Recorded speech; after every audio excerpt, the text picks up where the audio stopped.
Pak Jokowi ini ada hantu-hantu di kiri kanan depan belakangnya yang bekerja gitu ya. Iya, Tapi iya. kita nggak tahu nih siapa orangnya. Tapi lama-lama kita tahu juga. Iya, Gitu. karena dikasih jabatan salahnya. Karena kasih jabatan, lama-lama dia tadinya hantu sekarang udah menjadi, kita ketahui udah menjadi manusia. Iya. Gitu. Seberapa hebat Pak Jokowi sampai kemudian bisa mengubah diri dari seseorang yang tidak dikenal menjadi wali kota, gubernur, dan akhirnya presiden dalam waktu yang tidak terlalu lama dan bisa bertahan 10 tahun kemudian. Pak Jokowi ini, saya rasa orang-orang yang kita kagum itu adalah orang-orang di baliknya ya, yang membuat satu konstruksi atau skenario apapun namanya ya, sehingga pencitraan itu luar biasa melekat di hati masyarakat. Pencitraan itu mengandung unsur juga penipuan kan. Betul. Ketika Pak Jokowi mengatakan SMK, itu penipuan atau kebohongan? Kebohongan. Oke. Iya. Ketika beliau mengatakan bahwa anak-anaknya hanya akan berjualan martabak dan menjadi pebisnis saja. Kebohongan. Budaya buzzer itu belum ada sebelum datangnya Pak Jokowi. Jadi bagaimana kita melihat ini, melihat buzzer, kejahatan, dan Pak Jokowi? Bisa kita mengatakan ada kejahatan-kejahatan di samping kiri kanan Pak Jokowi itu kan ya. Yeah. Maksudnya kejahatan-kejahatan tadi, kejahatan dalam hal menggelembungkan, menipu, membesar-besarkan, merendah-rendahkan, mengadu domba, ya kan, mendegradasikan lawan, menghina dan seterusnya. Nah itu saya rasakan hal-hal yang di dalam masyarakat politik kita mestinya tidak ada. Buzzer itu kan salah satu mekanisme untuk mengerangkan pikiran masyarakat ya. Kenapa? Dia dibombardir. Setiap hari itu sekian postingan yang muncul kan ya, orang nggak sempat lagi mikir, nggak sempat lagi kritis, dan pada akhirnya kan menerima itu sebagai satu kebenaran.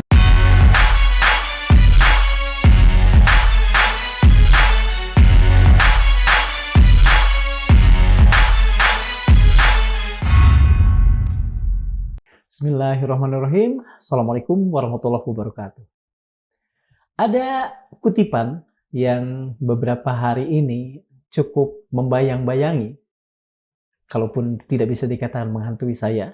Kalimatnya begini: saya tidak ingin menyerang siapapun, saya tidak berniat menyerang siapapun, tetapi kalau apa yang saya lakukan, kebenaran yang saya lakukan itu dianggap sebagai sebuah serangan, maka boleh jadi kita sudah sekian lama hidup dalam kebohongan.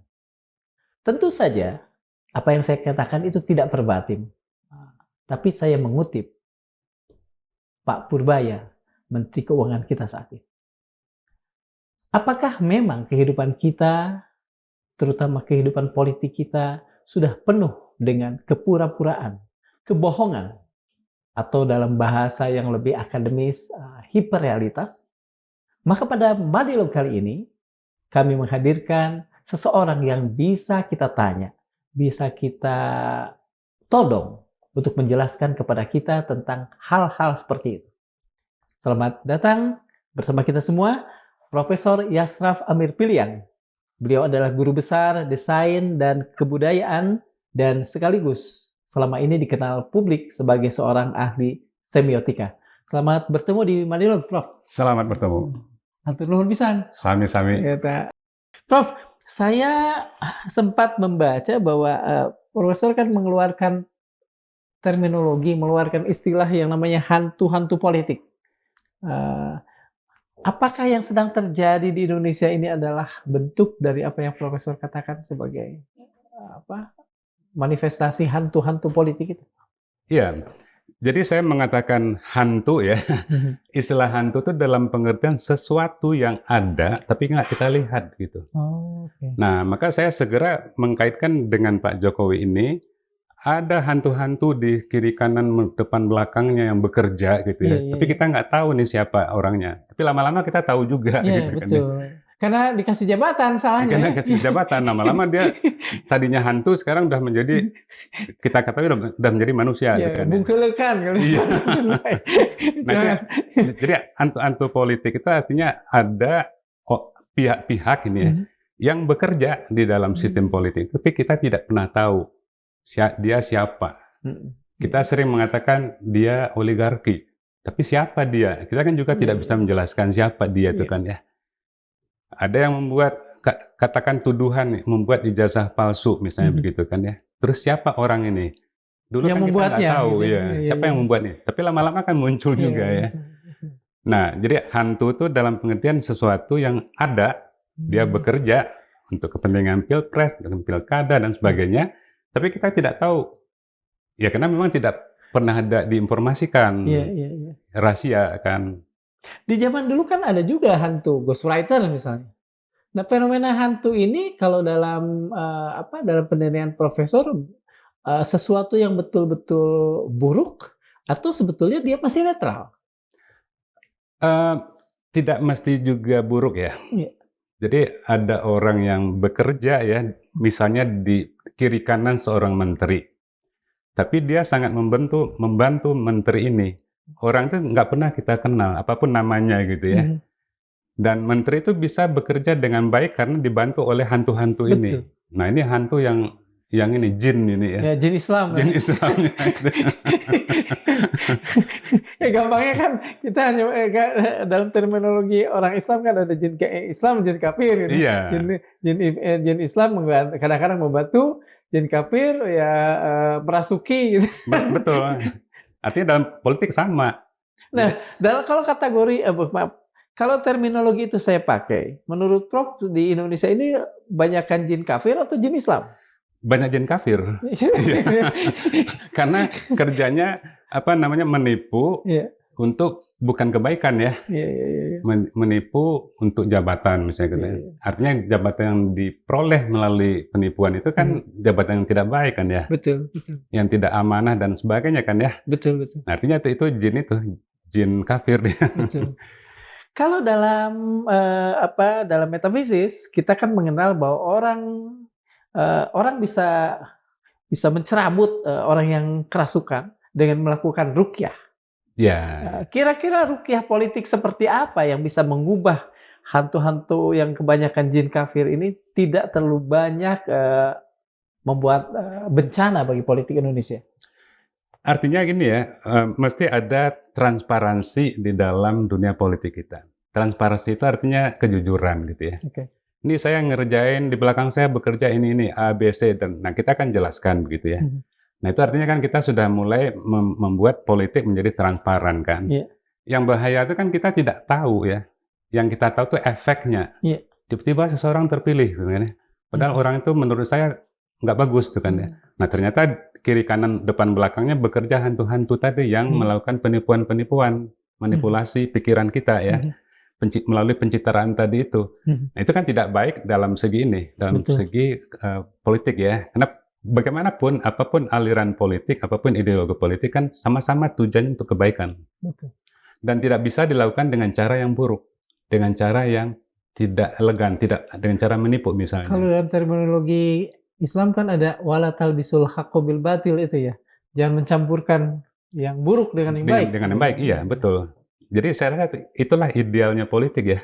Jangan mencampurkan yang bohong dengan yang asli. Seberapa dalam, seberapa kuat sebetulnya kalau kita merujuk kepada apa yang dikatakan oleh Pak Purbaya, kehidupan kita, terutama kehidupan politik kita sudah masuk ke dalam dunia hiperrealitas atau gampangnya dunia kebohongan. Ya, jadi sebetulnya kebohongan itu salah satu dari apa yang kita sebut dengan realitas yang melampaui. Jadi hyperrealitas itu kan realitas yang melampaui. Nah sebetulnya realitas yang melampaui ini berkembang ya atau muncul, mau tidak mau kita berbicara mengenai peran teknologi di situ. Dulu kita mengenal televisi, kemudian mengenal media sosial, dulu media massa ya, betul. Sekarang kan media sosial, ditambah lagi sekarang dengan AI, di mana kalau kita bicara media sosial khususnya, nah kita di sana kan berbicara mengenai peran algoritma di situ ya. Iya betul. Peran algoritma itu dalam pengertian semua yang masuk ke dalam internet, ke dalam media sosial itu, media digital apapun platformnya, dia segera berubah menjadi bekerja secara algoritma. dia diperbanyak, dia dimodifikasi, dia dimanipulasi, dan segala macam, dia menjadi disebarkan, menjadi viral, dan segala macam. Nah, itu karena teknologi memungkinkan untuk itu, melakukan itu. Yeah. Nah, sehingga di sini kita harus membedakan ya, antara ucapan Pak Purbaya yang sudah ada di media sosial, betul, dengan ucapan Pak Purbaya yang sebenarnya. Oke. Kita membicarakan realitas yang melampaui itu ketika ucapan Pak Purbaya itu sudah menyebar, berkembang biak, menyebar kemana-mana, menjadi viral di dalam media sosial. Sehingga menjadi riskan terhadap distorsi. Oke. Terhadap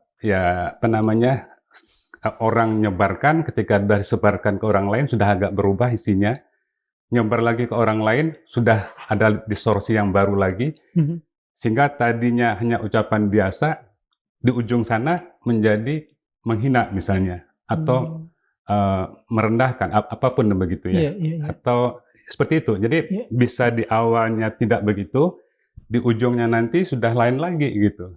Itu apa yang menyebabkan itu semua, Prof? Karena begitulah cara kerja ini ya. Pak Purbaya misalnya secara perbatin mengatakan A, dikutip di sana-sini perbatin juga. Tapi apakah ketika itu terjadi exactly yang dikatakan Pak Purbaya adalah sama dengan yang dikatakan saya misalnya, masih betul. Juga bisa masih terjadi juga. Distorsi? Masih juga. Karena apa? Katakanlah kalimat yang sama, kata yang sama. Tapi ketika dibicarakan orang dalam konteks yang lain, maka konteksnya sudah berbeda. Nah, perbedaan konteks itu kan juga mengubah interpretasi, tafsiran terhadap kalimat itu kan. Apalagi nanti diberikan bumbu-bumbu oleh orang yang menafsirkan. Dikirim lagi ke orang lain. Ada tafsiran baru lain, begitu kan. Nah, sehingga tadinya awalnya kalimat itu netral ya, di ujung sana sudah menjadi menjadi negatif misalnya, seperti itu. Kita kan juga mengalami ini ya, One Piece ya. Iya, betul. Yang awalnya itu adalah anime, yang tidak ada urusan dengan perlawanan, betul. Dengan pemberontakan ya. Betul. Tapi di ujung sana, ketika beredar secara global sampai di Nepal, bahkan di Indonesia sendiri sudah betul. Menjadi simbol perlawanan, padahal di awalnya tidak. Ya. Sampai kemudian, maaf, ada sebagian dari kalangan pemerintah yang seolah-olah alergi dengan One Piece. Iya. Kenapa harus alergi kan ya? Iya, orang di awalnya itu tidak ada urusan dengan perlawanan. Iya. Memang ada, tapi kan dalam konteks anime ya, bukan politik seperti itu begitu. Nah, sama ucapan Pak Purbaya itu saya rasa kalau sudah beredar di media sosial, dia bekerja secara algoritma tadi. Itu artinya apa? Ya tadi tuh, semakin lama dia menyebar tuh semakin riskan terhadap distorsi. Apakah distorsi adalah sebuah keniscayaan pada dunia internet? Boleh dikatakan begitu ya. Boleh dikatakan begitu itu karena apa? Karena saya rasakan media juga bekerja seperti itu ya. Ketika satu informasi sampai pada seseorang, sebuah kata lah, sebuah ucapan dari Pak Purbaya itu misalnya kan, kemudian diterima oleh orang lain. Nah, di situ kan sudah ada intervensi ya. Betul. Intervensi itu artinya interpretasi dari orang tersebut. Dia memberikan konteks pada ucapan Pak Purbaya itu dengan konteks yang sudah berbeda dari yang awalnya. Sehingga riskan terhadap sudah berbeda konteks itu riskan terhadap interpretasi yang berbeda gitu ya. Betul. Ya, yang tadinya boleh jadi itu datar gitu kan, netral, karena sudah diinterpretasikan, diberikan satu konteks tertentu, apapun lah, misalnya perlawanan atau permusuhan, apapun begitu. Nah, disitulah kalimat yang tadinya netral itu sekarang tidak lagi bermuatan netral. Ya. Sudah bermuatan kepentingan lah. Iya. Bermuatan ideologi barangkali ya. Seperti itu. Kalau demikian, apa yang harus kita lakukan di dunia internet sehingga semua perkataan kita itu masih tetap netral ketika dia sampai ke siapapun? Ya, itulah masalahnya ya. Itulah masalahnya media internet, terutama misalnya media sosial itu, karena apa? Memang ya, katakanlah masing-masing platform itu kan ada ininya ya, ada aturan, ada etikanya juga masing-masing itu platform. Facebook misalkan ada juga aturan-aturan di situ. Tidak boleh berbohong, tidak boleh menyampaikan berita yang palsu dan sebagainya ya. Tapi apakah itu menjamin kan Nah, saya rasa jaminan itu yang agak susah didapat di dalam media sosial, pada internet, secara umum lah seperti itu. Karena ini, begitu banyaknya ini ya, intervensi yang masuk dari orang-orang yang ingin ikut bagian di dalam itu, di dalam suatu pernyataan. Ingin ulu biung kalau ada bahasa Sunda ya, ingin cawe-cawe gitu. Cawe-cawe, iya. Banyak orang yang ingin cawe-cawe juga di situ kan ya. Nah itu agak susah untuk membuat sesuatu itu menjadi netral sampai akhir itu. Saya rasa itu satu hal yang sulit lah. Meskipun juga bukan berarti tidak mungkin gitu ya. Betul. Prof, begini, ini kan ada sesuatu yang saya tidak tahu, tapi beberapa ahli kemudian mengeluhkannya. Jadi mereka mengatakan bahwa taraf kedewasaan membaca orang Indonesia itu belum sampai, tapi tiba-tiba dia sudah langsung berhadapan dengan dunia internet. Katakan saja, seberapa besar hal itu akan membuat tingkat kedewasaan kita dalam menerima dunia internet ini berpengaruh? Boleh nggak saya kaitkan dengan ini ya, dengan fenomena katakanlah pilpres? Oh, boleh Pak. Boleh ya. Kita memang selalu ingin ada bukti konkret lah gitu. Ya. Jadi kalau kita bicara pilpres di dalam era digital sekarang, maka ada dua hal sekarang yang ini ya, yang perlu kita cermati begitu. Pilpres kan memilih pemimpin. Betul.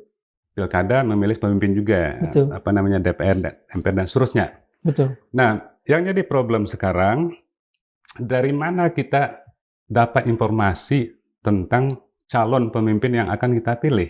Betul. Sebelum ada internet, sebelum ada media, kita kan ketemu langsung dengan orangnya, lihat kelakuannya, lihat kapasitasnya, kapabilitasnya dan seterusnya ya. Betul. Sekarang kan tidak mungkin dilakukan seperti itu. Nah, sekarang dari mana kita dapat informasi tentang calon pemimpin itu? Mau tidak mau kan sekarang melalui media ya. Kalau dulu media massa, sekarang media sosial. Ya. Nah, problemnya media sosial itu cenderung dikemas sedemikian rupa dalam kaitannya dengan pilpres, pilkada dan seterusnya. Si calon pemimpin itu dikemas sedemikian rupa sehingga kemasan itu katakanlah dia tampil lebih kuat, lebih cerdas, lebih berwibawa, lebih sederhana, lebih mendeso, lebih berpihak pada rakyat ya kan, pada wong cilik dan sebagainya. Nah itu ditampilkan di ini kan, dikemas melalui kemasan-kemasan media. Problemnya apakah itu refleksi dari kenyataan calon pemimpin itu? Belum tentu kan ya? Dan dalam banyak hal tidak. Betul. Kita selama ini membuktikan tidak. Selama ini kita melihat tidak kan ya? Antara citra yang ditampilkan dengan kenyataannya jauh berbeda begitu kan? Nah sehingga dalam beberapa pilpres, pilkada tidak hanya di kita ya, di negara lain juga, Amerika juga sama, kita kecewa. Karena apa? Citra yang ditampilkan sempurna itu ya, perfect itu, dalam kenyataannya tidak seperti itu kenyataannya ketika yang bersangkutan sudah memimpin begitu ya. Nah itulah problem dari hiperrealitas politik. Artinya apa? Kita memilih seseorang calon pemimpin, tapi informasi yang kita peroleh itu adalah melalui media yang rawan terhadap ini hiperrealitas tadi itu. Jadi representasi lah, gambaran tentang calon pemimpin itu dilebih-lebihkan, digelembungkan, dihebat-hebatkan begitu ya. Nah makanya berfotolah di di atas sepeda, orang ikut berfoto di situ. Disebutkanlah harga baju. Harga bajunya disebutkan berapa? 165.000 saya ingat. Iya. Tapi itu harga baju ketika difoto kan ya. Jadi belum tentu bohong juga ya. Iya, belum tentu juga. Iya, memang harga baju segitu ya. Cuman barangkali pada waktu difoto. Di belakang itu kan kita nggak tahu ya. Dan saya cenderung mengatakan nggak sesederhana itu di belakang begitu ya. Nah artinya ini suatu problem yang menurut saya sangat penting dan sangat signifikan bagi pendidikan politik begitu. Kalau masyarakat kita selalu digiring ke dalam pola pemilihan pemimpin yang seperti ini, maka kita tidak akan maju-maju masyarakatnya secara politik ya. Oke. Karena cenderung disuapkan dengan citra yang bukan kenyataan yang sebenarnya begitu. Nah, masyarakat cenderung dikondisikan juga tidak kritis terhadap itu. Ini yang jadi problem di dalam pendidikan politik. Prof, tapi apakah mungkin kita atau politisi kita tidak melakukan pencitraan dalam politik mereka? Kan tidak mungkin juga kelihatannya. Ya, begitulah jadinya kalau ini ya. Kalau ini saya coba kaitkan dengan problem lain dari pencitraan ini. Ketika kita memilih model pemilihan kita itu pemilihan langsung. Itu menjadi problem sendiri dalam hal pencitraan. Iya. Problemnya di mana? Sebelum kita pemilihan langsung, kita kan milih partai kan? Iya, betul. Yang kita coblos kan lambang partai. Lambang partai, betul. Nah, lambang partai mau dicitrakan apapun itu abstrak gitu. Iya. Ya kan? Dia tidak personal. Sekarang ketika menjadi pemilihan langsung, yang kita coblos kan orang. Nah, sehingga muncullah pencitraan individu. Yang membuka ruang bagi apa? Yang tadi itu, ya kan? Calon presiden digembung-gembungin itu digembung-gembungin, duduk pinggir pantai di Raja Ampat, di foto. Oh, ini apa namanya? Soleh gitu kan ya. Nah, itu yang jadi problem karena pemilihan langsung itu memungkinkan citra yang dikembangkan di dalam atau ditampilkan ya di dalam media itu citra personal. Pribadi ya? Pribadi. Padahal dulu kan citra partai ya. Iya. Nah, itu saya rasa itu satu hal yang juga perlu kita pikirkan bersama. Ya. Apa kelemahan dan kekuatan citra pribadi dan citra personal dihubungkan dengan kepemilihan? Dengan kecenderungan orang memilih lah katakan. Ya tadi itu rawan terhadap penggelembungan image gitu ya. Image-nya digelembungkan, ya kan? Sederhana, deso dan sebagainya. Pekerja keras. Betul. Sama seperti saya nih, saya lipat-lipat agar kelihatan bekerja. Ya, kan ada capres dulu yang digulung bajunya untuk menjelaskan merepresentasikan saya kerja gitu kan. Iya. Nah, itu kan ini tampilan di media sosial, betul. Kenyataannya apakah bekerja seperti yang ditampilkan? Belum tentu juga. Dan cenderung juga bekerja tidak sesuai dengan harapan kita gitu ya. Nah, jadi intinya itu ada gap yang dalam antara citra individu yang ditampilkan itu dengan ininya realitas ya. Dengan realitas si individu yang bersangkutan. Itu resiko yang saya katakan kalau kita memilih personal gitu ya. Dan di sini kan bekerja tidak ubah seperti budaya populer, budaya hiburan. Di budaya hiburan, budaya populer itu kan orang dapat pengikut banyak karena populer kan ya? Iya, betul. Bukan karena dia cerdas, bukan karena kredibilitas dia juga. Iya. Kapasitas dia juga. Nah, ini cara begini kan bekerja di dalam politik. Jadi memilih pemimpin berdasarkan popularitas. Bahkan namanya juga popular vote kan ya? Iya, popular vote, betul. Jadi memilih orang berdasarkan popularitas. Maka yang masuk menjadi pemimpin kita termasuk ke wakil-wakil rakyat DPR, orang-orang yang populer. Dan baru saja kita kemarin kan mengalami satu hal yang juga tragis ya. Banyak teman-teman di DPR itu yang katakanlah yang mendapatkan dipilih karena popularitas tadi itu juga banyak masalah gitu. Ternyata kinerjanya juga dipertanyakan ya, Prof? Dipertanyakan, walaupun tidak berarti kita merendahkan ya. Iya, oke. Ada juga ya kan orang yang populer tapi juga mempunyai kapabilitas yang baik. Betul. Tapi dalam banyak hal kan kita melihat beberapa contoh nggak begitu kan. Iya. Populer tapi kerja sih tidak sesuai dengan tampilannya. Dan dalam banyak hal kadang-kadang juga dia sendiri kelihatan belum bisa menghayati perannya sebagai wakil rakyat lah katakan seperti itu. Iya, karena kan ini ya popularitas kan satu hal. Iya. Kapabilitas itu kan dalam hal kepemimpinan ya, itu kan hal yang lain lagi. Nah, artinya orang yang populer ini kan harus mengemas dirinya sedemikian rupa agar juga memiliki kapabilitas. Itu kan lebih baik ya, nggak apa-apa. Populer tapi dia mempunyai kapabilitas. Kita berharap begitu ya. Betul. Tapi dalam banyak kasus kan kita tidak menemukan seperti itu gitu kan. Apa yang bisa kita lakukan sebagai publik ya untuk meminimalkan senjang antara citra dan realitas tadi?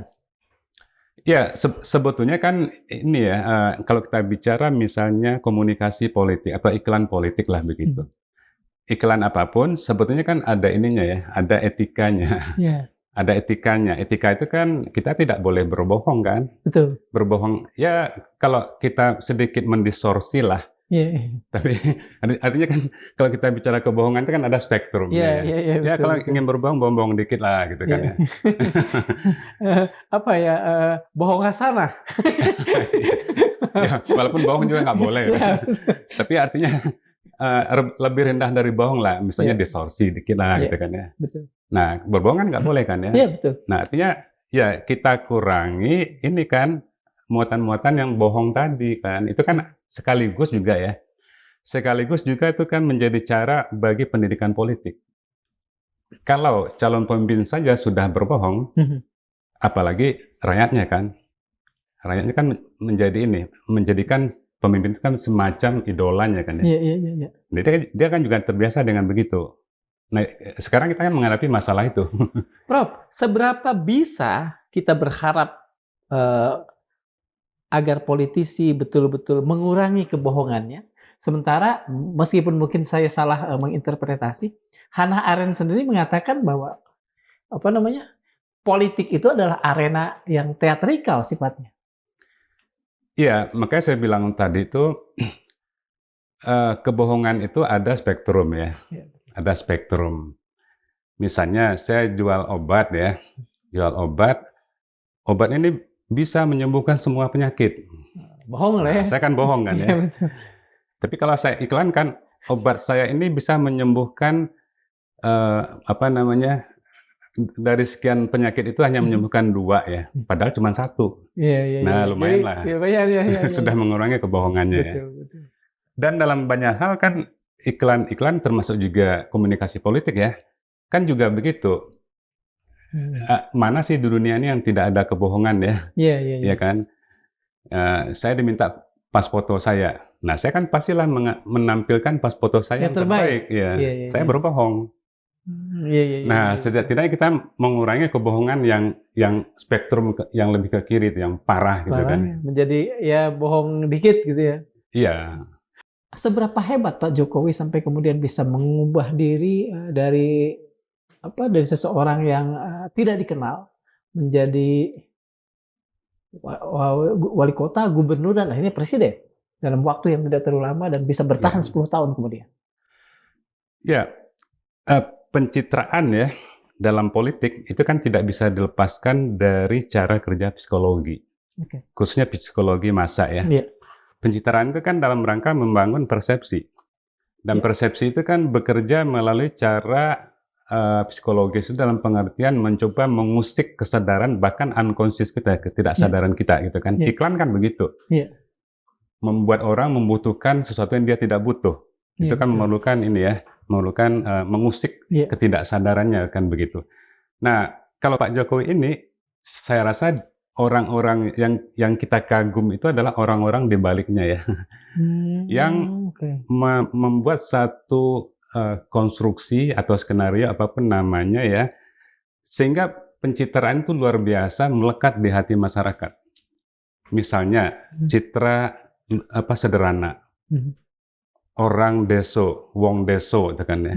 Itu kan ditampilkan di berbagai media, lagi membelah kayu, bajunya digulung begitu ya. Nah, intinya itu hal-hal yang begitu yang lebih melekat pada pikiran masyarakat ketimbang saya pidato gitu kan ya. Nah, itu persoalannya. Jadi pencitraan itu demikian melekat pada masyarakat itu kalau dia ditampilkan dengan cara-cara begitu, cara-cara yang mengusik emosi. Ya. Iya, ya kan. Wah, orang sederhana. Oh, saya juga ingin orang yang sederhana gitu kan ya. Apalagi Pak Jokowi dulu masuk gorong-gorong. Itu sesuatu yang menurut saya luar biasa memberikan efek pada masyarakat yang katakanlah awam ya. Kan kita harus membedakan juga masyarakat yang awam dengan masyarakat yang katakanlah sudah kritis. Terdidik, gitu kan. betul. Yang terdidik, karena terdidik menjadi kritis kan. Kritis, betul. Nah, orang awam itu kan banyak di kita ya. Betul. Nah, itu menerima begitu saja tampilan tadi itu sebagai ini saya gitu. Pak Jokowi tampil sebagai wong deso, ini saya. karena saya orang Deso gitu kan. Sampai kemudian kan ada Jokowi adalah kita waktu itu ya. Kalau saya tidak salah ya. Iya. Itu kan dan itu digaungkan kan, Jokowi adalah kita, Jokowi adalah kita. Itu menyertakan gambar-gambar ya. Betul. Menyertakan tampilan visual disertakan dengan verbalnya kan, dengan kata-kata. Itu lebih keras ininya. Efeknya pada ini, pada masyarakat gitu. Walaupun tidak hanya Pak Jokowi ya. Iya. Saya yang sangat luar biasa menurut saya efek ini ya adalah Pak Jokowi naik sepeda itu. Ditampilin di bandara-bandara ya. Iya betul. Bahkan saya sendiri juga ikut boncengan di foto gitu kan. Nah, apa ya? Itu dalam rangka secara psikologis itu membuat Pak Jokowi itu dekat dengan kita gitu. Akrab dengan kita secara psikologis. Iya. Oh, saya pernah diboncengin Pak Jokowi kan, saya cerita ke orang-orang begitu ya. Nah, cara-cara begitulah yang membuat ini orang menyukai, orang memilih kan. Iya. Terutama orang yang tidak kritis gitu. Nah, itu kan sudah terjadi sekitar 10 tahunan. Iya. Dan ada kecenderungan kelihatannya paling tidak mungkin meskipun ini belum menjadi sebuah gelombang, kelihatannya kesadaran publik udah mulai datang tentang kadang-kadang kan sekarang kata pencitraan sudah agak peyoratif. Kalau ada kemudian orang melakukan sesuatu, pencitraan, artinya sudah mulai. Nah, seberapa banyak dalam penilaian Prof selama 10-15 tahun ini perubahan dalam masyarakat kita? Apakah tidak berubah atau mereka cenderung sedikit lebih dewasa dalam memahami pencitraan ini? Saya rasa hal yang baik ya menurut saya itu sudah ada sedikit kesadaran pada masyarakat, kesadaran kritis gitu. Ini karena apa? Karena pencitraan itu kan juga ada masa peak-nya ya. Ada masa ini kan seperti ini nih, seperti grafik lah ya. Grafik ya, ya, seperti lonceng itu kan betul. Ya. Dia muncul Solo kan ya, kemudian Jakarta naik-naik, puncak jadi presiden. Tapi lama-lama setiap apa yang dicitrakan lama-lama dia akan menurun, ya kan? Lama-lama akan ini lemah gitu. Akan menghilang. Apalagi dengan bukti-bukti banyak sekali orang yang mengatakan ini banyak persoalan lah yang ditinggalkan ya. Yang terkait dengan etika dan sebagainya begitu ya. Nah, kan semakin ini. Artinya apa? Masyarakat semakin melihat antara apa yang dicitrakan dengan kenyataannya itu tidak pas gitu ya. Tidak klop begitu kan. Nah, sehingga citra itu semakin lama makin turun. Tetapi siapapun yang membangun pencitraan, walaupun Pak Jokowi misalnya sudah mantan presiden ya, kan kalau kita lihat kan tetap berusaha untuk membangun citra itu, tetap ingin disorot kamera, iya betul. Tetap ingin tampil di masyarakat, di media, di medsos dan sebagainya. Itu dalam rangka untuk memelihara ini tadi tuh. Memelihara grafiknya. Tapi ini kan berbanding terbalik juga dengan masyarakat yang sudah mulai kritis kan, sehingga apapun pencitraan yang sekarang muncul, menurut saya semakin banyak masyarakat yang sudah nggak percaya gitu. Seberapa berubah kalau dalam penilaian Profesor masyarakat saat itu dengan masyarakat saat ini? Dan apa yang membuat itu berubah cukup signifikan kalau misalnya itu signifikan? Kalau saya lihat kan banyak orang-orang yang dulunya itu sangat antusias ya. Dengan citra, dengan penampilan yang sederhana dan sebagainya. Dalam berjalannya waktu ya, apalagi setelah Pak Jokowi itu mantan presiden, lama-kelamaan kan menjadi semakin berbalik arah gitu. Saya tidak tahu juga datanya, tapi saya banyak teman-teman saya yang begitu, yang merasa, aduh saya selalu salah itu kan. Nah, artinya itu terjadi mulai ada kesadaran tentang itu, yang tadi saya katakan ya. Ternyata itu hanya pencitraan gitu. Nah, sekarang kan mulai menjadi menjadi semacam satu istilah sendiri yang menjadi algoritma juga tuh. Ternyata hanya pencitraan gitu. Prof, ini soal saya jadi ingin kemudian menelusuri soal pencitraan ini. Apa beda pada saat 90-an dulu kan saya menjumpai kalau nggak salah Foucault ya. Misal Foucault bicara soal imagologi. Apa perbedaan antara imagologi dengan pencitraan? Kalau misalnya ada perbedaan. Ya, sebetulnya ya, pencitraan itu kan menggambarkan diri kita melalui representasi. Saya bikin pas foto itu pencitraan saya. Iya, Saya betul. bikin foto di Gunung Tangkuban Perahu, itu pencitraan saya, dan saya kan bergaya di situ pencitraan ya. Iya. Nah, pencitraan itu pada dasarnya istilah yang netral-netral saja. Ya, saya merepresentasikan diri saya. Tetapi dalam perkembangannya muncul istilah imagologi. Imagologi itu kan ilmu tentang pencitraan. Iya. Nah, di dalam bagian imagologi itulah muncul, berkembang juga pencitraan yang ada unsur-unsur yang tadi kita katakan tujuan utamanya itu ada agar orang terpengaruh, agar orang terpersuasi gitu kan ya. Nah, bagaimana caranya supaya iklan bisa mempengaruhi orang, membujuk orang? Mau tidak mau kan dengan cara yang tadi itu. Menggembung-gembungkan. Menggembung-gembungkan, membesar-besarkan gitu kan ya. Nah, dengan demikian maka pencitraan menjadi sesuatu yang negatif ya. Menjadi sesuatu yang negatif. Padahal pencitraan itu pada awalnya tidak negatif. Menjadi negatif ketika dia memang diberikan muatan-muatan yang mengandung tadi tuh kepalsuan, kebohongan, manipulasi, kemudian juga distorsi. Nah, kalau distorsinya sedikit-dikit lah gitu ya. Ada spektrum tadi kata Prof ya? Iya, misalnya sabun pencuci piring ini sekali gosok kling. Nah, itu sih pencitraan yang ya sedikit juga tidak menjelaskan fakta, tapi kan bisa diterima oleh masyarakat. Tapi yang kita khawatirkan antara tampilan dengan kenyataan itu bertolak belakang. Dan itu banyak terjadi kan ya. Prof, kalau misalnya kita boleh membagi tadi iklan ya, itu pun kan pencitraan juga. Ya. Kira-kira apakah harus ada rambu-rambu dalam dunia politik kita yang membuat tadi seseorang tidak semena-mena lah katakan untuk membuat pencitraan tentang dirinya, atau itu tidak bisa diapa-apakan? Saya rasa seperti iklan kan, iklan politik kan juga ada ininya ya. Saya rasa ada rambu-rambunya gitu kan, ada lah. KPU kan juga memberikan rambu-rambu tentang itu, nggak boleh begini, nggak boleh begitu ya. Saya rasa nggak boleh berbohong itu kan juga ada tuh kan ya. Saya tidak tahu pasal-pasal ya, tapi saya rasa kan mesti ada itu ya. Betul. Tetapi kan masalahnya ya, kalau kita bicara apa itu bohong, kita kan menghadapi satu problem juga kan. Karena tadi saya katakan bohong itu ada spektrumnya. Kita belum membedakan antara bohong dengan palsu gitu. Apakah palsu itu bohong? Belum tentu juga kan ya. Ada beda antara bohong, palsu, distorsi, imitasi, cloning. Banyak sekali di situ hal-hal yang ini ya, yang dikategorikan secara garis besar itu sebagai kebohongan begitu kan. Nah, saya rasa mungkin yang disebut dengan aturan-aturan tadi itu memberikan kategori-kategori mestinya ya. Ya, bohong nggak boleh, palsu kurang boleh lah gitu kan. Tapi kalau sedikit distorsi barangkali masih bisa diterima ya. Seperti itu. Nah, saya nggak tahu, tapi mestinya bisa dibuat kategori-kategori seperti itu gitu. Sehingga ya misalnya kan begini yang tadi saya katakan.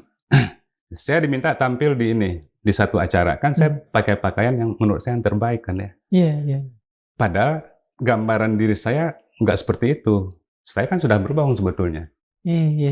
Tapi yang begitu kan bisa diterima ya. Betul. Oleh umum. Nah, maksud saya itu kebohongan yang paling minim lah gitu ya. Jadi kalau kita melihat spektrum tadi itu. Karena saya di semiotika ya. Betul. Bahkan ada pakar semiotika itu yang mendefinisikan apa itu semiotika. Semiotika itu ilmu tentang kebohongan. Iya. Karena nggak mungkin kita jujur dengan bahasa gitu. Kalau dalam ukuran semiotika, seberapa parah kebohongan politik yang terjadi di negara kita, Prof? Saya rasa sangat-sangat parah. Karena apa? Kebohongan itu sudah kebohongan itu sudah sedemikian rupa sehingga antara apa yang ditampilkan dengan kenyataan itu sudah bertolak belakang. Sudah bertolak belakang ya. Ya kan, orang digambarkan calon pemimpin digambarkan jujur. Padahal kan tidak jujur. Padahal kan suka berbohong. Padahal kan suka tidak amanah gitu ya. Digambarkan sederhana, padahal tidak simpanannya luar biasa banyak. Kemewahannya di juga mana-mana di rumahnya. kelihatan oleh publik, gitu kan? Cuman ditutupi di mata publik kan begitu. Nah ini yang tadi kita kan kebohongan yang arah ke kiri ya, yang spektrum itu sudah parah begitu. Karena antara gambaran tentang diri sendiri itu dengan faktanya sudah bertolak belakang. Kalau misalnya tadi Profesor mengatakan bahwa tingkat keparahan dalam politik Indonesia itu sedemikian parah, sudah parah, kan itu tidak bisa kemudian katakan saja diganjar hanya dengan peringatan, hanya dengan apa? Tidakkah pada saat itu sudah harus mulai masuk sesuatu yang sifatnya hukum? Ya, saya kan bukan tidak menguasai ranah hukum ya, tapi mestinya orang iklan saja ya, iklan produk itu juga sudah ada etika iklan, gitu kan ya.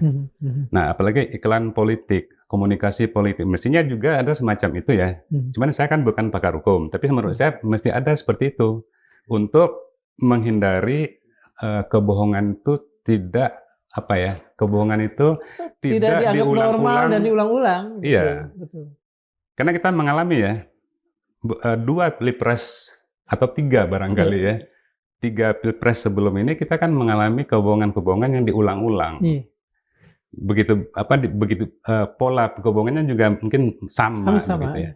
Nah, artinya kalau itu terus diulang-ulang, artinya masyarakat politik kita tidak akan menjadi lebih cerdas kan? Tapi mengapa masyarakat politik kita katakan nyatanya itu masih bisa menerima itu sehingga kemudian seseorang yang dianggap berbohong terpilih lagi dan mungkin bisa terpilih lagi? Mengapa? Itu karena pendidikan politik kita nggak bekerja.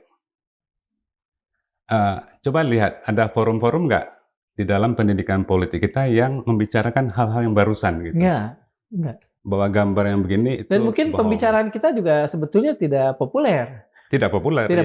Ini kan ngapain membicarakan ini? Iya. Nah, karena begini ya, salah satu ciri dari pencitraan tadi itu orang itu dijebak di dalam sistemnya dan agak susah keluar dari sana begitu. Biasanya itu melalui cara-cara psikologi tadi itu.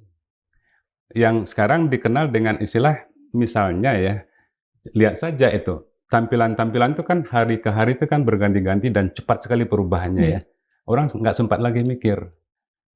Karena nggak sempat lagi mikir, maka orang tidak kritis. Nah, kita tahu persis lah buzzer itu kan salah satu mekanisme untuk mengerangkan pikiran masyarakat ya. Kenapa? Dia dibombardir. Setiap hari itu sekian postingan yang muncul kan ya, orang nggak sempat lagi mikir, nggak sempat lagi kritis, dan pada akhirnya kan menerima itu sebagai satu kebenaran ya. Kan saya rasa buzzer itu kan bekerja dengan cara secepat mungkin, sehingga membuat orang menyerbu orang berpikir. Dengan informasi itu ya. Iya. Adalah menjadi sebuah keniscayaan kebohongan itu. Iya, setidak-tidaknya di Indonesia ya. Tapi kita kan juga bicara sebetulnya Amerika kan juga sama ya. Jadi cara kerja pencitraan itu kan tidak hanya di kita, di Amerika kan juga sama. Bahkan di beberapa tempat juga sama begitu kan. Jadi saya rasa yang menjadi keniscayaan itu bahwa kebohongan memang agak susah dihilangkan dari arena politik ya, seperti yang dikatakan Hannah Arendt tadi itu. Cuman intensitasnya yang harus kita kurangi gitu. Jadi sekarang ini kan banyak negara yang misalnya sangat habis-habisan untuk mencegah terjadinya kebohongan dalam politik. Misalnya Jepang lah begitu kan, Korea. Mereka sangat ingin sekali masyarakat terdidik dalam hal itu, dalam hal etika begitu ya. Nah, di kita mungkin juga perlu seperti itu begitu. Prof, kalau penamaan zaman ini sebagai era post-truth, apakah itu sebagai sebuah bentuk untuk membuat hal-hal semacam itu menjadi terasa wajar, terasa alamiah, dan kita terima dengan baik-baik saja? Itu wajar, tapi jangan kita terima gitu. Ya kan? Kalau kita terima hal yang wajar itu, maka kita tidak akan pernah menjadi masyarakat yang melek politik ya. Maksud saya itu yang disebut dengan pasca kebenaran itu ya, post truth itu, sebetulnya kan bukan tidak ada kebenaran ya. Post truth itu adalah kondisi bahwa kebenaran itu ditutupi oleh topengnya. Kebenaran ditutupi oleh topengnya, dan orang menganggap topeng ini adalah yang kebenaran. Benar itu. Topeng ini yang benar. Kita kan beberapa kali mengalami pilpres, kita mengalami itu. Yang kita anggap benar itu adalah topengnya ini.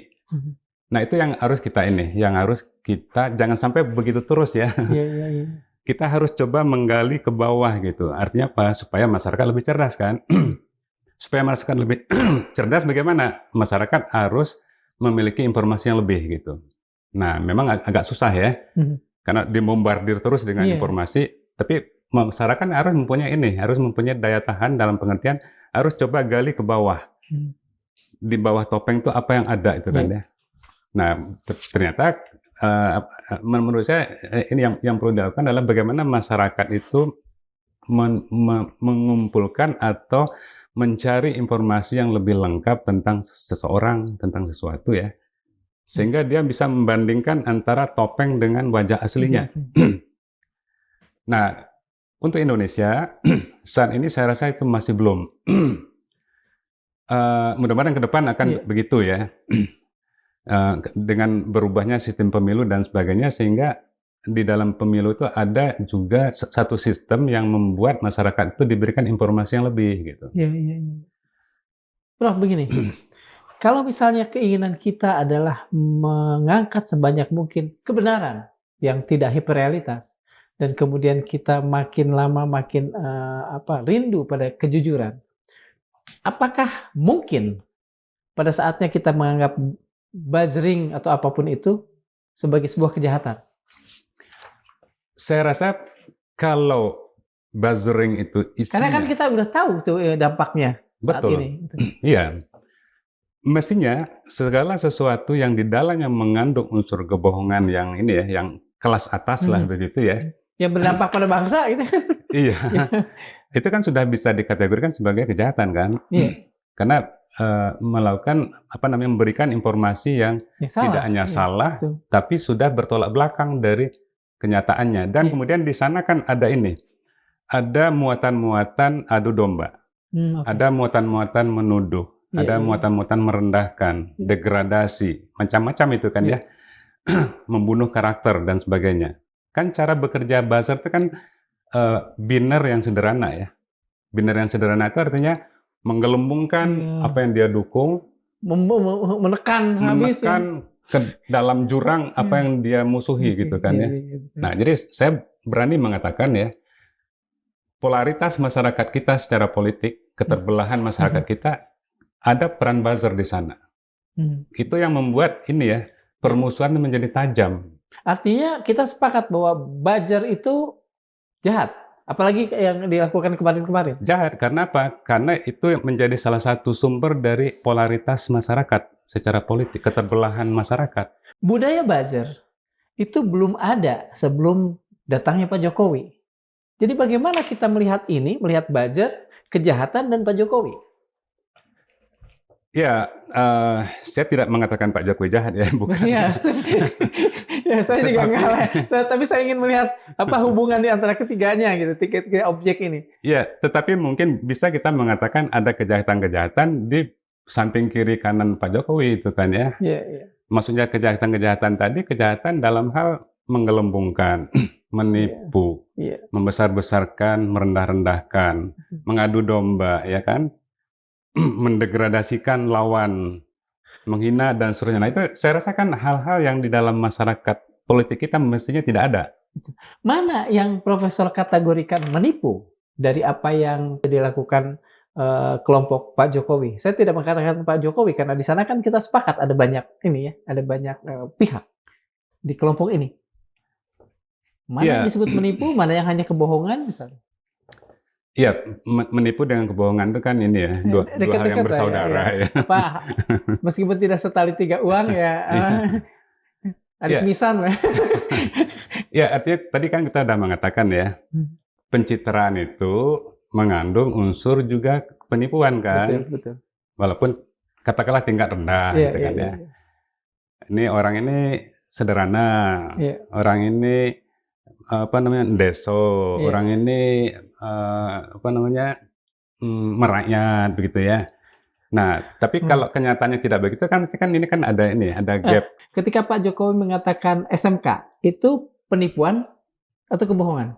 Kebohongan. Oke. Iya. Ketika beliau mengatakan bahwa anak-anaknya hanya akan berjualan martabak dan menjadi pebisnis saja. Kebohongan. Kebohongan. Iya. Karena apa yang dikatakan dengan apa yang dilakukan tidak sama kan ya, berbeda. Apakah ini disengaja apa tidak kan kita tidak tahu. Tapi kan faktanya begitu. Beberapa kali mengatakan anak saya tidak suka politik, hanya suka jualan, itu kan ya. Nah, nyatanya kan semuanya masuk politik. Berarti kan itu kan kebohongan kan? Betul. Apa kata lagi yang mau kita gunakan untuk menjelaskan ini? Bisa gini, setelah sekian lama kasus ini berlarut-larut sampai saya tidak tahu apa mungkin sedang berproses di pengadilan soal ijazah. Apakah itu masuk kebohongan atau masuk ke penipuan buat publik? Kalau saya kan tidak terlibat jauh di situ. Betul. Ya. Betul. Seandainya ijazah yang dikatakan asli oleh Pak Jokowi itu yang tampil kemarin yang diberikan oleh KPU kepada Pak Rismond dan kawan-kawan itu, ya, nah di situ kan ada manipulasi kan ya. Betul. Manipulasi itu kan banyak sekali hal di situ yang sudah dijelaskan dari mulai nomor, mulai foto. Itu urusan Roy lah ya menjelaskan. Iya, itu urusan Roy Suryo dan kawan-kawan ya. Tapi kan kalau kita sebagai yang mengamati itu, kan kita dengan gamblang bisa melihat di situ ada unsur manipulasi kan? Oke. Apa itu manipulasi? Ya kebohongan kan? Oke. Ya kan? Ini foto saya di ijazah saya. Padahal foto orang lain misalnya ya. Betul. Saya kan bukan ahli di situ. Betul. Nah kalau itu yang terjadi, itu kan sudah manipulasi. Itu kan sudah kebohongan. Nggak ada kata lain yang bisa kita gunakan untuk menyalahkan ini. Selain manipulasi, kebohongan, penipuan. Spektrumnya gimana? Manipulasi, kemudian lebih ke kiri, lebih parah, kebohongan, baru penipuan. Atau gimana, Prof? Ya, sebetulnya kan ada ini, spektrumnya kan kebohongan, kepalsuan, kebohongan, manipulasi, kepalsuan, karena nanti ke sana kan distorsi dan segala macam gitu. Jadi ada semacam spektrum lah. Kalau kita lihat di sini arahnya spektrum kiri nih. Karena ini foto ke arah parah itu ya. Ke arah parah ya, karena ini foto saya ya kan di ijazah, padahal kan bukan foto yang bersangkutan ya. Nah, ini kan artinya sudah yang ke arah kiri nih. Berapa lama hal yang tadi Profesor katakan ideal itu bisa kita capai, dan apakah generasi saya masih bisa menikmati itu? Ya, kita kan sering banyak yang mengatakan ya kita sedang mengalami kemunduran politik ya. Kemunduran demokrasi. Kemunduran demokrasi itu kan banyak contohnya lah. Manipulasi lembaga hukum, ya kan,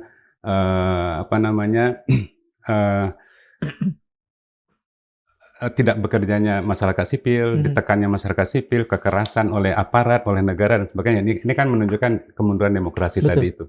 Nah di pihak lain, kita kan juga tidak melakukan proses pendidikan politik yang sistematik, terstruktur begitu, melalui sekolah-sekolah, melalui apapun lah media ininya. Dan artinya apa? Artinya kalau kita begini-begini terus gitu ya, maka ke depan tidak ada harapan gitu. Nah maksud saya itu, mestinya generasi sekarang ini kan generasi digital. Mestinya ada satu program lah ya, untuk melakukan pendidikan politik untuk generasi mendatang, generasi Z ke sana gitu kan ya.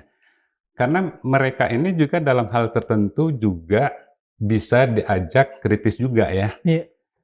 Walaupun juga menjadi korban juga dari ini, dari kerangkeng dari pencitraan tadi itu. Tapi rata-rata mereka tuh menurut pengalaman saya ini bisa diajak untuk juga kritis begitu. Nah artinya ini harus digarap secara serius. Dalam pengertian secara serius, secara terstruktur ya. Melalui lembaga-lembaga yang ada. Lembaga agama, lembaga pendidikan, dan seterusnya begitu. Dengan cara demikian, maka yang tadi kita katakan ini ya, yang hilang dalam politik kita itu kan semacam keadapan ya. Keadapan itu, ya kalau dalam Islam, adab itu kan ini ya. Cara saya berbicara di publik, cara saya menampilkan diri saya di publik itu kan kalau di dalam Islam adab itu kan konotasinya itu kan kebaikan kan ya, kebaikan. Nah kalau sudah mengelembungkan itu kan tidak ada. Sudah ada kebaikan itu kan. Mendongkrak itu kan sudah tidak ada kebaikan melalui lembaga survei dan sebagainya. Itu kan tidak ada kebaikan di sana gitu. Jadi saya masih menaruh harapan ya, karena saya kebetulan juga ada beberapa pekerjaan dengan anak generasi muda ini. Mereka juga bisa diajak untuk ini, untuk memikirkan demokrasi ke depan. Seberapa mungkin mereka kemudian memperbaiki diri dengan melihat contoh-contoh apa yang kita alami sebagai generasi yang lebih tua dengan pengaruh buruk generasi tua terhadap mereka? Mana yang akan lebih kuat sehingga kita bisa menaruh harapan, atau justru mungkin kekecewaan dan ketakutan ke depan? Saya melihat apa yang terjadi di Nepal itu itu yang saya rasa juga bisa menjadi menjadi apa yang dilakukan oleh generasi kita. Bukan kekerasannya ya, tapi semangatnya.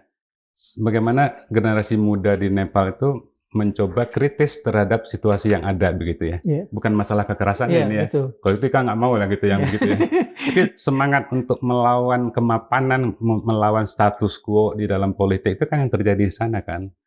Dan itu kan dilakukan oleh Gen Z semua di sana itu. Iya, betul. Dan saya rasa apa yang terjadi di Jakarta sebelumnya kan juga sebagian ya oleh Gen Z juga.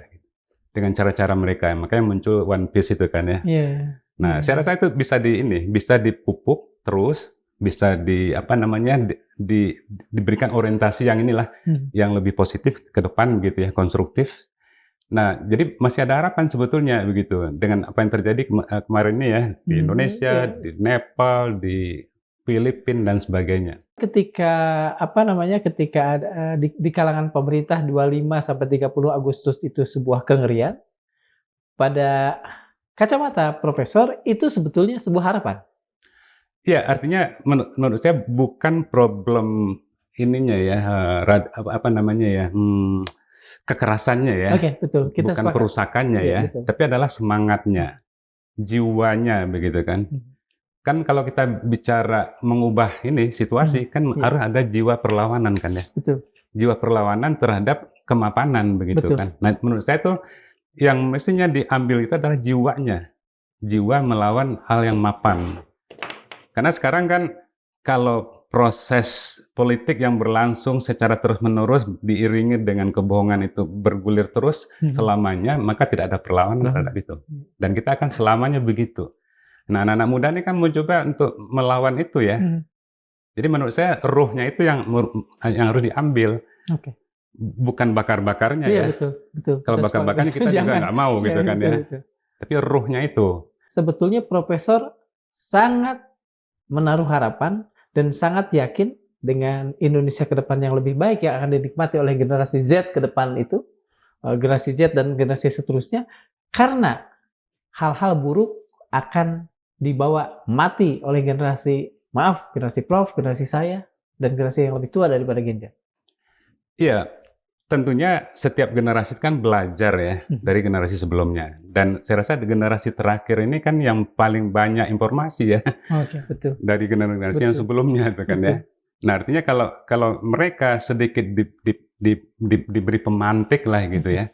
Barangkali yang tadi saya katakan jiwa untuk pembaharuan itu mungkin bisa dimunculkan begitu kan. Jadi saya tetap menaruh harapan ya, karena apa?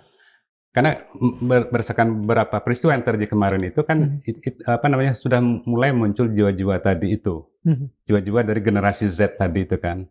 Nah, ini yang mungkin setiap orang mungkin harus berperan di dalam memupuk si jiwa ini, memberikan tempat, memberi ruang pada mereka. Bagaimana cara memupuk dan menumbuhkannya, Prof? Pertanyaan saya terakhir.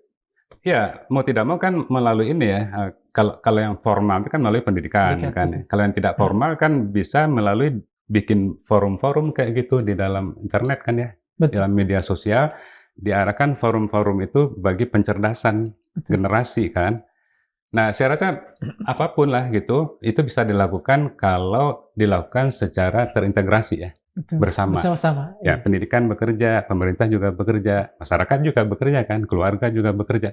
Jadi saya rasa harapan itu ada kalau kita mau melakukan gitu. Bergotong royong juga. Dengan cara bergotong royong, kan intinya itu. Prof, terima kasih Prof. Sudah berkenan untuk berbincang-bincang meski perbincangan kita mungkin bagi sebagian orang dan saya sendiri merasa agak kesana kemari. Iya. Sesuai dengan apa yang ada di kepala saya. Sobat Mandilog, sepanjang percakapan ini kita melihat sesuatu yang lebih mengerikan dari kebohongan politik, yaitu ketika manusia berhenti mencari kebenaran. Ketika realitas tak lagi dipertanyakan dan semua yang tampak di layar diterima begitu saja sebagai kenyataan.